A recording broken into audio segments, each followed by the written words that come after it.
Alors, je m'appelle Sophie Ricard. Je suis architecte urbaniste, assistante à la maîtrise d'ouvrage, on va dire. Et je travaille aujourd'hui aux côtés du dispositif de la preuve par 7 en vue d'accompagner l'expérimentation sur les territoires. Les aménageurs ont toujours été des bras armés au niveau technique, au niveau urbanistique et technique, des experts de la fabrication technique de la ville. Aujourd'hui, on voit bien, mais la question ne se pose pas que pour les aménageurs, se pose dans tout type de maîtrise d'ouvrage, mais on se rend bien compte que pour tous ces types de commandes, à un moment donné, la place de la population, du citoyen ou de l'usager, de l'opération est fondamentale. On est dans une crise démocratique sans précédent aujourd'hui en France et en Europe, et on pense que la fabrique de la ville peut être un levier pour réactiver nos démocraties locales. Et donc les opérateurs sont aussi situés géographiquement sur un territoire et peuvent répondre plus justement et être plus en prise avec les problématiques économiques, sociales, environnementales, sociétales d'un territoire pour accompagner et surtout se faire identifier et reconnaître par la population parce que bien souvent sont experts, un peu hors sol et vont programmer la ville, la construire, mais pas forcément se rendre visible auprès du plus grand nombre. Il faut que la population comprenne aussi que ces métiers-là ne doivent plus être que expertisés dans un bureau de production ex nihilo, mais qu'ils peuvent être aujourd'hui au plus proche d'un territoire parce qu'ils habitent aussi ce territoire-là. Pour moi, l'aménageur ne prend pas la place du politique, il doit travailler avec et vraiment main dans la main. Donc il faut rassembler les phases d'expertise et les phases de commande dans la ville. C'est-à-dire que l'aménageur doit comprendre, on ne peut pas être juste technicien sans comprendre le pourquoi du sujet et pourquoi on le fait. Là, l'aménageur peut avoir un rôle nouveau, c'est-à-dire dans l'accompagnement, effectivement dans la révélation du patrimoine bâti déjà, comme ressource, pour peut-être faire d'autres programmes dans la ville, habiter autrement nos tours de bureaux en plein Paris qui vont être, on l'a vu depuis le Covid, qui vont être de plus en plus vides. Et donc, on a besoin de logements à Paris. Comment on reconvertit ces tours de bureaux en tours de logement? Et ça, une ville seule a du mal à le faire aussi parce que juridiquement, une société publique locale d'aménagement est une société d'économie mixte de droit privé et peut se permettre aussi de temps en temps de prendre des risques, d'accompagner l'élu qui doit prendre des risques aujourd'hui pour faire la ville autrement. Il peut l'accompagner juridiquement, économiquement.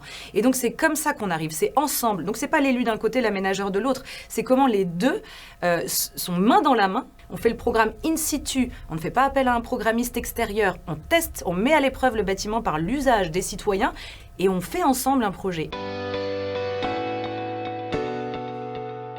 Alors le programme ouvert, c'est de permettre de ne pas partir bille en tête avec un phasage et un découpage par l'eau, que ce soit d'un territoire entier, comme on a fait des ZAC, ou que ce soit dans un bâtiment dont on veut prouver sa réversibilité aujourd'hui parce que son utilité n'est plus d'utilité publique. Et donc on a dissocié, découpé les phases de fabrication de la ville, si bien qu'on ne sait plus, à un moment donné on fait appel à un programmiste, puis il s'en va et il chiffre. Puis à un moment donné on fait appel à un aménageur ou à quelqu'un qui va prendre en main la maîtrise d'ouvrage, qui va lui-même va faire appel à un architecte qui va faire une étude de faisabilité à partir du programme qui lui a été donné par un programmiste, qui va peut-être remettre en question le budget qui a été dicté par le programmiste suivant le programme qu'il a fait, et peut-être que la réalisation finale se fera 5-10 ans après l'étude programmatique et ne répondra plus aux besoins qui avaient été émis il y a 5 ou 10 ans. Mais comment l'architecte et l'urbaniste peuvent accompagner l'opérateur, l'aménageur, à la rédaction de cette commande, dès le départ, en étant sur le terrain même du sujet. Et en étant sur le terrain même du sujet, on va se permettre de faire ce qu'on appelle un programme ouvert, c'est-à-dire de réfléchir in situ, en appelant les velléités et les volontés citoyennes à venir occuper un espace ou s'approprier un territoire,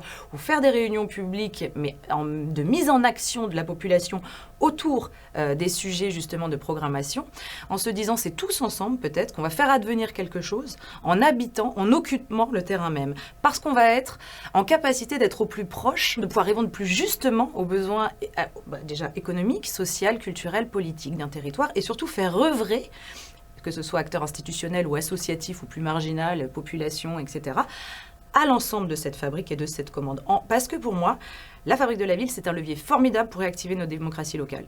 Tout ça ne peut se faire qu'à partir d'un trio fondamental qui permet ça, c'est l'opérateur, l'élu, la société civile.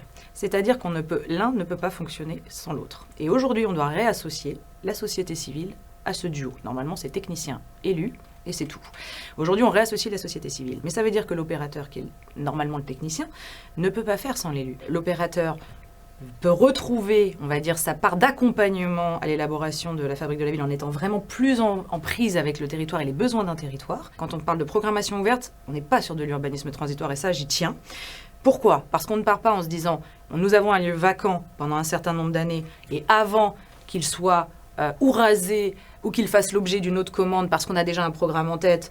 Là, l'idée, c'était de dire, on a un patrimoine vacant dont on hérite tous ensemble, comment on le réoccupe. Là, ce qu'on dit, c'est qu'en occupant avec peu de moyens et en déléguant une grande confiance à la responsabilisation citoyenne dans l'occupation de ces architectures ou de ces espaces vacants, eh ben, on démontre qu'il y a une force d'appropriation et surtout une responsabilisation dans la gestion d'équipements publics. Parce que quand on fait ça, on gère derrière mieux la chose. C'est aussi à nous d'aller accompagner des territoires qui sont dans des déséquilibres sociaux et économiques et d'aller promouvoir déjà un droit à l'expérimentation, ce qui est fondamental. C'est-à-dire qu'aujourd'hui, les recettes d'hier ne marchent plus et donc on doit les réinventer. Mais pour les réinventer, on ne peut pas les réinventer de façon uniformisée. Donc il faut qu'en local, on trouve à chaque fois les clés parce qu'il y a des moyens matériels et immatériels qu'on a révélés, qu'on a ressourcés, comme l'architecture, le patrimoine qui est déjà là.